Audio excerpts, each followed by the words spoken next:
What comes to mind when I say God versus the devil? Good against evil, right? What's about the Allied powers versus Hitler? The same thing? John Steinbeck says that the battle between good and evil is the only recurring narrative of human history. It is a cycle that human beings are bound to repeat, reenacting the same story and solving the same problems. However, there's one question we must all ask ourselves when our time is up. What have we done with our lives? While I was reading East of Eden, I wondered, who am I? As it turns out, I was not the only one asking myself the same question. Cal Trask, a protagonist in the book, tortured himself mentally because he felt he was not a good person by nature. He also had his twin brother, Aaron Trask, to set the bar of expectations. Aaron was widely known as the golden boy in the community, while Cal was the dark, brooding character that no one liked.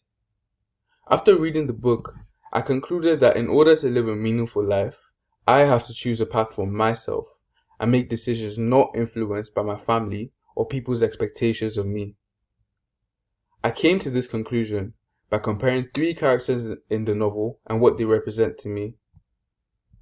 The first is Aaron Trask, twin brother to Cal. Aaron is the golden boy of the story. He has fair skin and golden hair, and he drew love from every side. Steinbeck represents Aaron as a good boy who can do no wrong, but because of this, Aaron has an aversion towards evil. When shown Catherine, his mother's true nature, as a prostitute by Cal, he is shocked. Aaron tries to run away because he thinks the community is a dirty town filled with depravity. The more he faced the truth of the world, the more he wanted to run away from it. Steinbeck's description of Aaron showed that he could only face the good in the world, and the evil his mother embodies ultimately proves too much for him to handle. For me, Aaron represents the concept of good. Righteous, caring, and always filled with light. One thing I realized is that being good means you naturally have an antipathy towards sin. Even though we want to be good, we have enough sin in us that being good can never be attainable by our own power. You're probably wondering what makes Catherine Trask so evil that her own son ran away from her. Well, Steinbeck introduces her in the novel as a monster being born by human parents. Kathy is the perfect description of a wolf in sheep's clothing. Steinbeck describes her as having a face of innocence and her voice huskily soft. Even though she looked and sounded sweet, she was the total opposite. Kathy learns how to manipulate people by exposing their dark desires and using them to her advantage. I always envisioned Catherine as the embodiment of evil itself. She could not help but be evil. To her, manipulating people was second nature. Although people never want to admit it, we all dabble in sin. Why do you think Steinbeck designed Kathy to look pretty to human beings? He knew that sin never comes in its actual appearance, but always in disguise. Though people were attracted to Catherine, they feared her when her true nature appeared. We as humans exist surrounded by sin. We never want to admit it, but we practice immorality under the cover of darkness. Catherine Trask is her evil come to life, and she has no qualms with manipulating the sins we hide. Finally, Cal Trask. Cal is unlike Aaron or Catherine. He's not as manipulative as his mother, but he's not as high-minded as his brother. Cal is the most confused character in the novel, but he has the most potential for growth. Throughout the novel, Cal struggles to be more like his brother, and being compared to Aaron did not help in the slightest. Cal is so afraid of becoming like his mother that it takes a slave to show him the truth about life.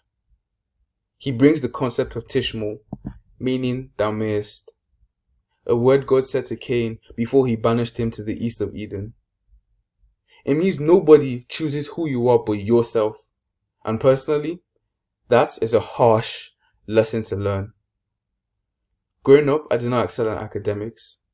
My parents, however, were terrific in school.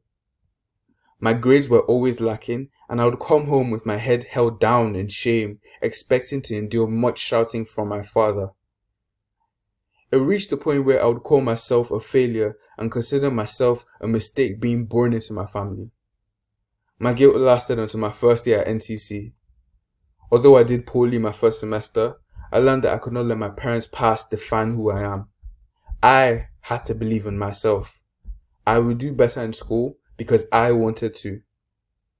Although I have never been put in a situation where I had to choose my nature, I believe Cal and I had similar experiences in terms of identifying who we were. Because after realizing he was not like his mother, he learned what it meant to be a human being. He became a new person and lived a good life. As human beings, we can never be good all the time.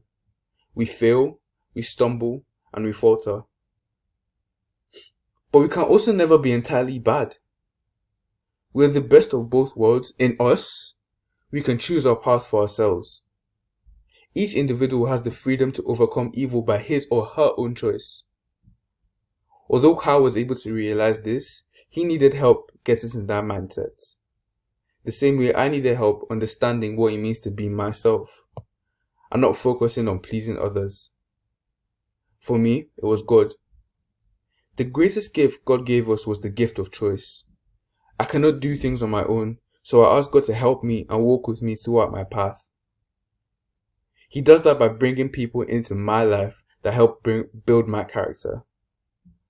Though I'm comfortable with who I am now, I do not know what my future holds. But I know who holds my future. So in conclusion, I choose to live my life with God watching over me. So choose who you want to be. Make decisions for yourself, because nobody makes the best decisions for you but yourself.